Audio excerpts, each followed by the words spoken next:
So we were having an example, as I said, like, the consequences happen such that inflation increases, the purchasing power of a person decreases. So I had given you an example here.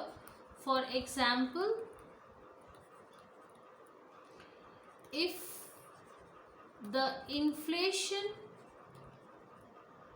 rate is 4%, okay, then a basket of goods. Now, like, how many baskets of goods? Like, say in that basket it includes the food, then clothing, then footwear, then tobacco.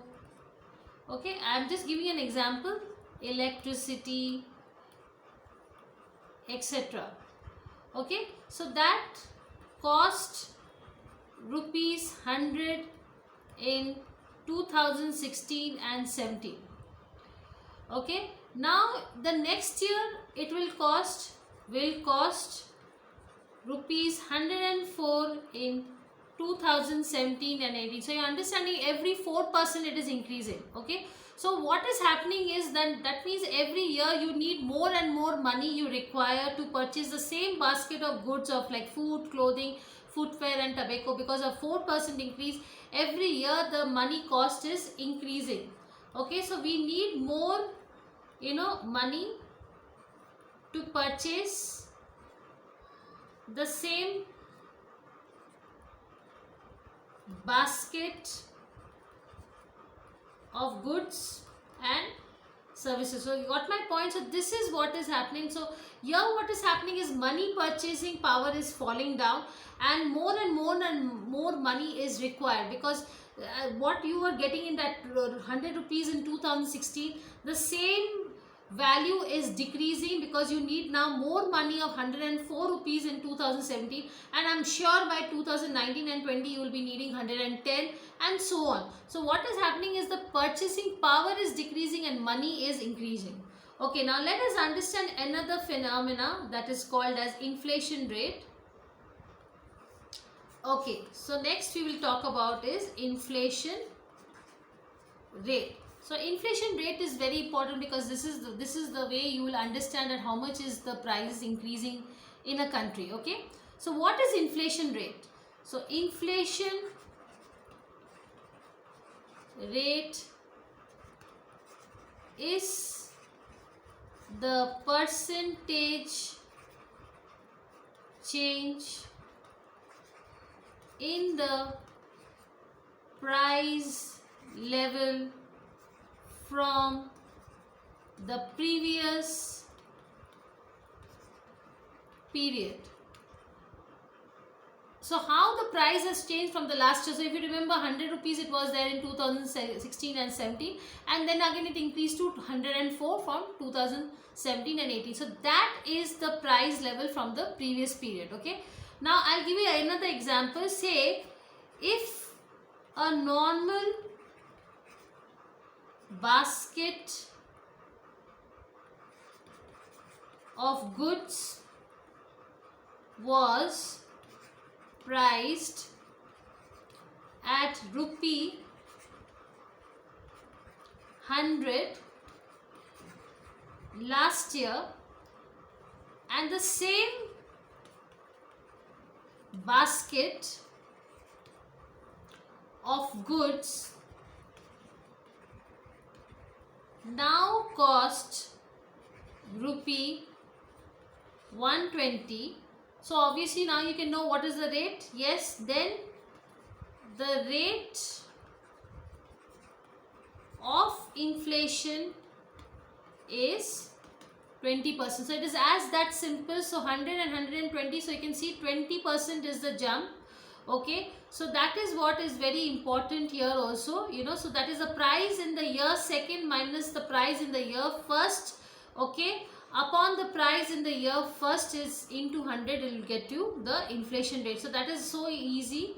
Also, another thing we have to also study when we are talking about inflation rate, how can we forget about wholesale rate? So yes, because wholesale is the very important, because if wholesale price keeps on increasing, that means obviously the retail price will also increase. Okay, so let's talk about the next one, that is wholesale price index. Okay, so what is WPI? So WPI is used to monitor the cost of goods and services bought by the producer and firms rather than final consumers. Okay, so basically what is happening is we are not taking it, that the WPI is basically used to monitor the cost of goods and services, which is brought by the producer and firms. So first from the producer it goes to the wholesale, and then the wholesaler will come and it will distribute to us or to the retailers. Okay, so basically what is WPI's role? So WPI inflation will capture price changes. So they will be determining that what is the price change from the factory, because don't forget, directly from the factory it comes to the wholesaler, then it comes to us. So the WPI inflation will capture the price changes at the factory or at the wholesale level. So if wholesale price is more, obviously the retail prices will be obviously more. Okay, and now we have to see the relation of CPI and WPI. So let us see the relation here. Let me rub this.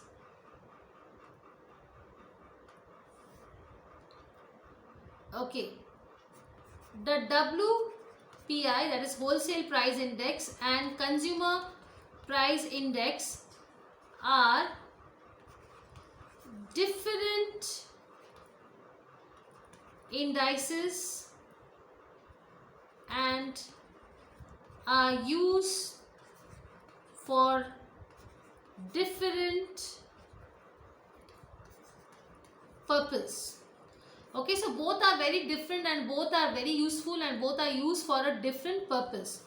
Okay, so let's see the first one. The WPI and CPI use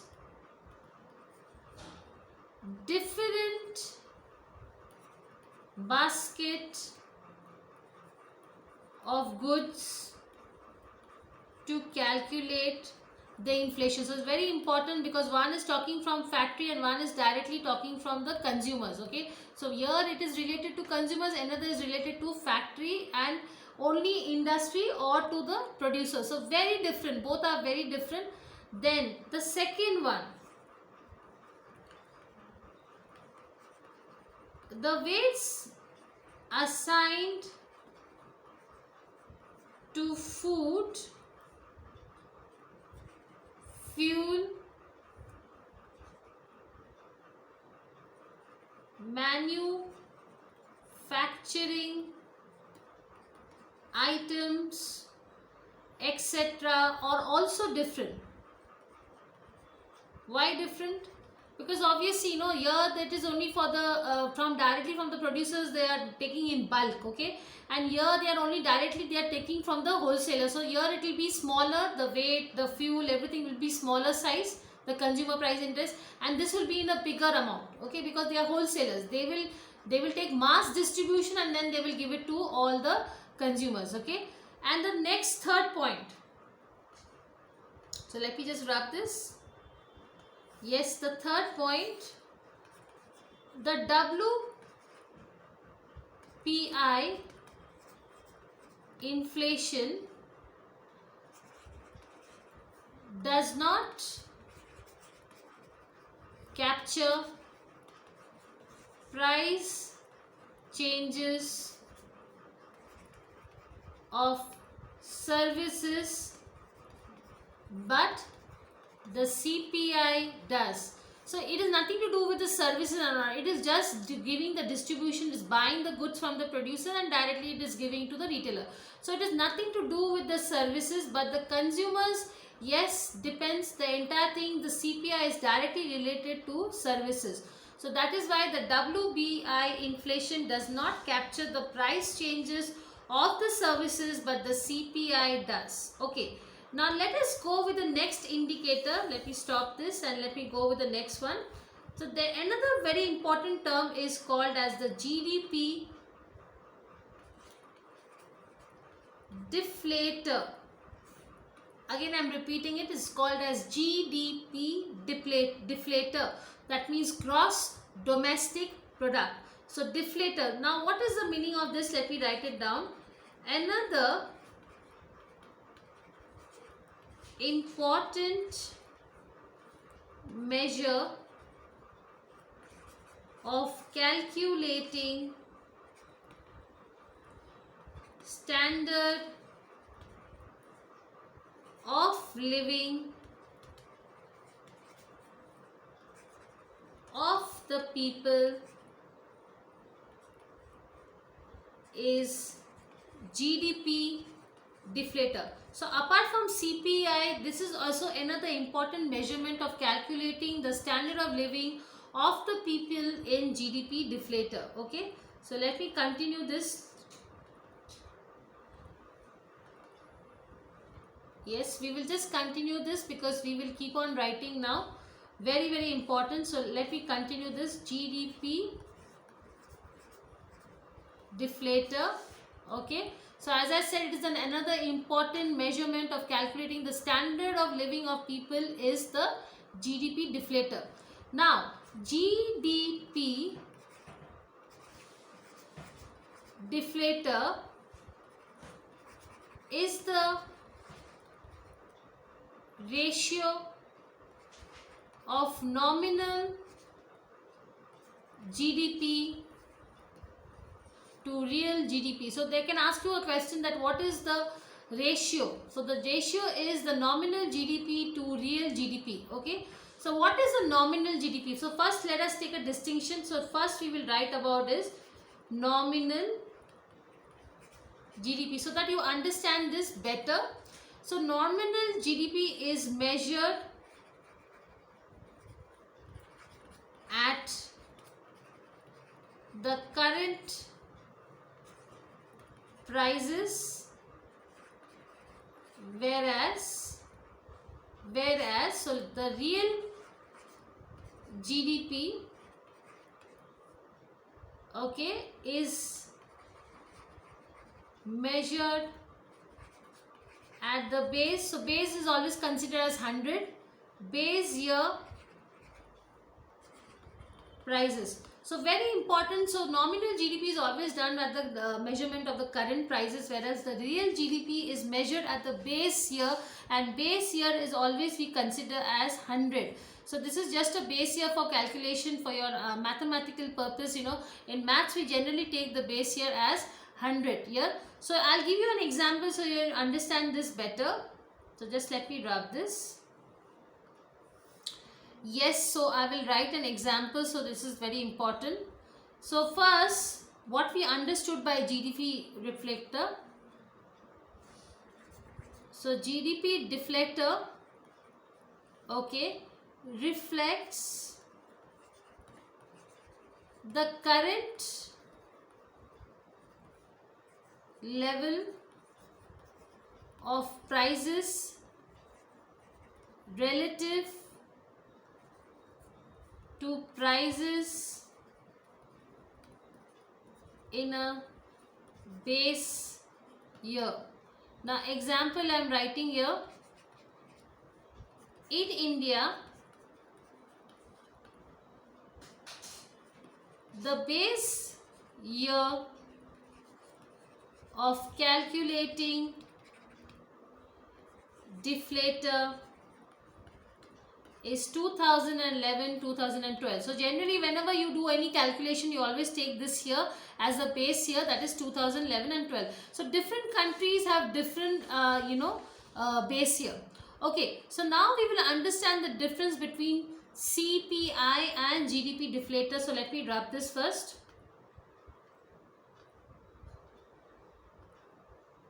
Okay, so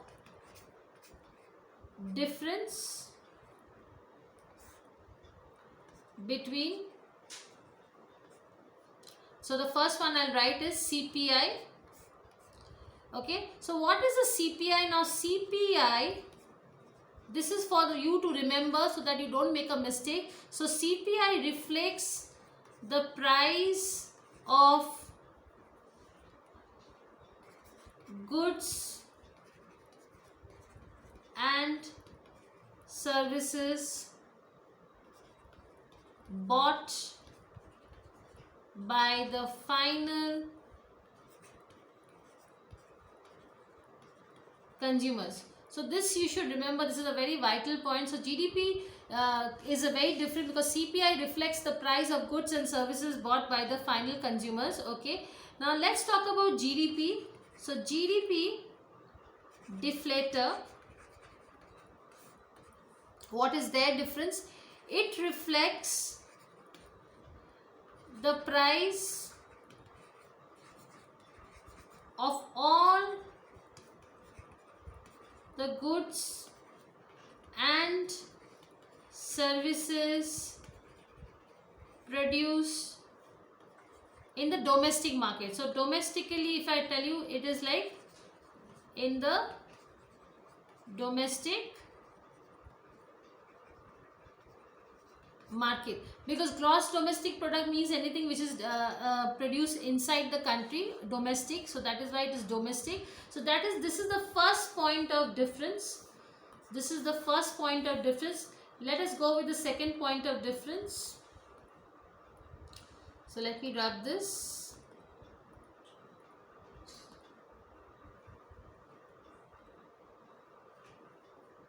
Yes, the second point of difference. Let me go with the second point.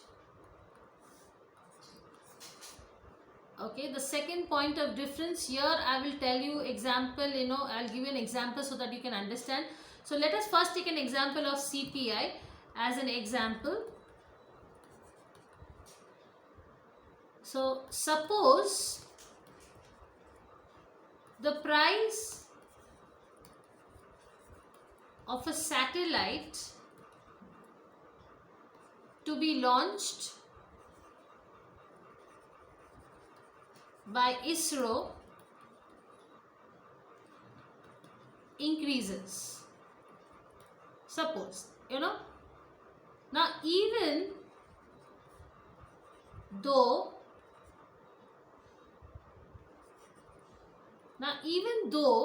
the satellite is a part of the GDP of India, but it is not a part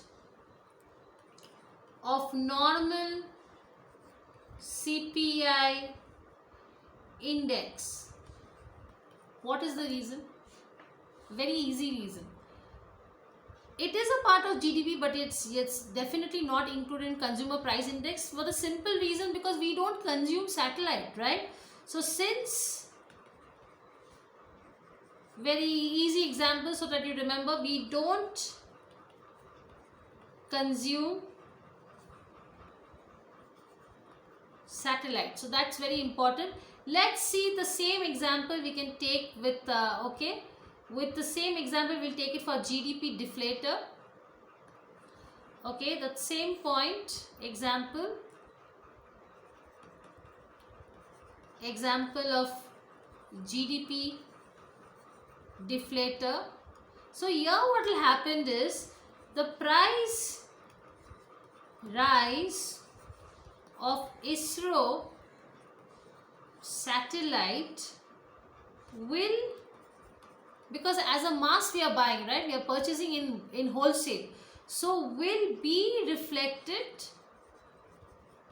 in the GDP deflator, because when we are purchasing satellites it's included, and it's as a bulk we are purchasing the satellites, so definitely it will be included in the GDP deflator. Okay, coming to the next point of difference, so just let me quickly wrap this also. Okay, now coming to CPI, similarly India produces some crude oil, okay, but most of the oil or petroleum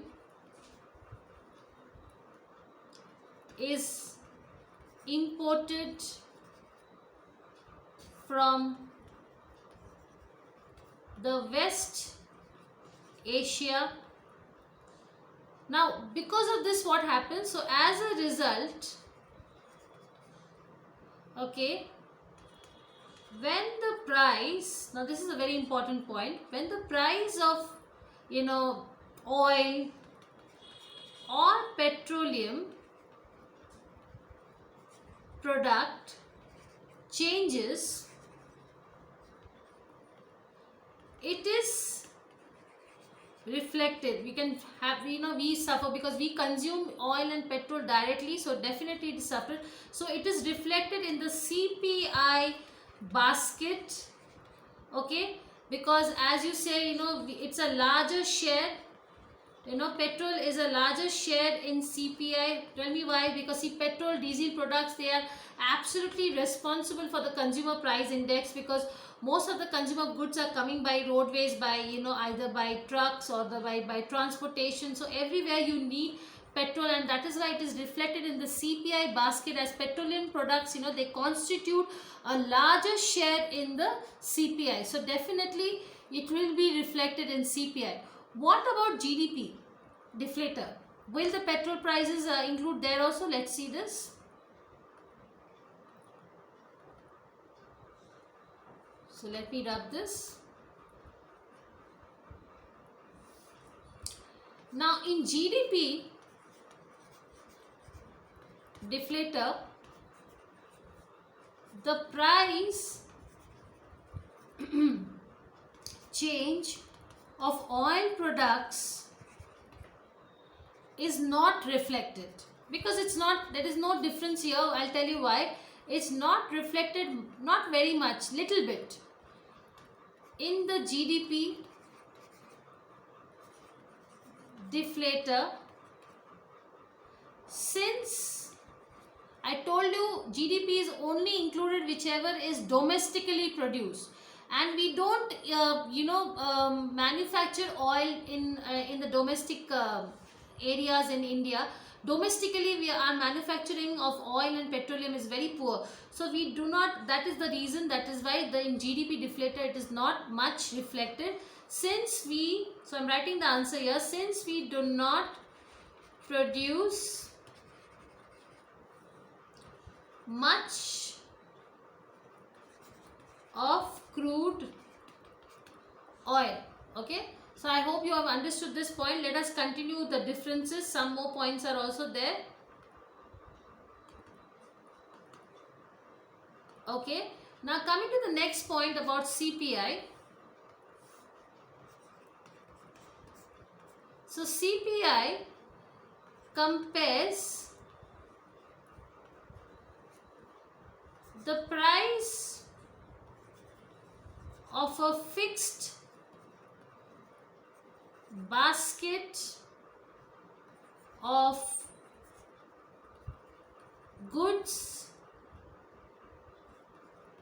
and services to the price of the basket in the base year.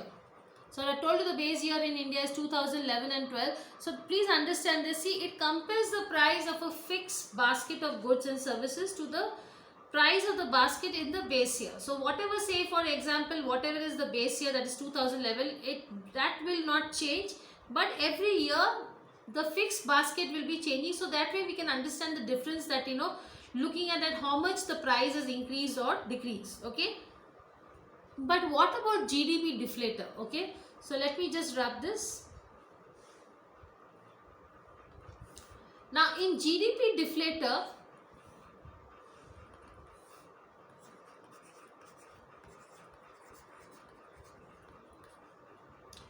it compares the price of currently produced goods and services to the price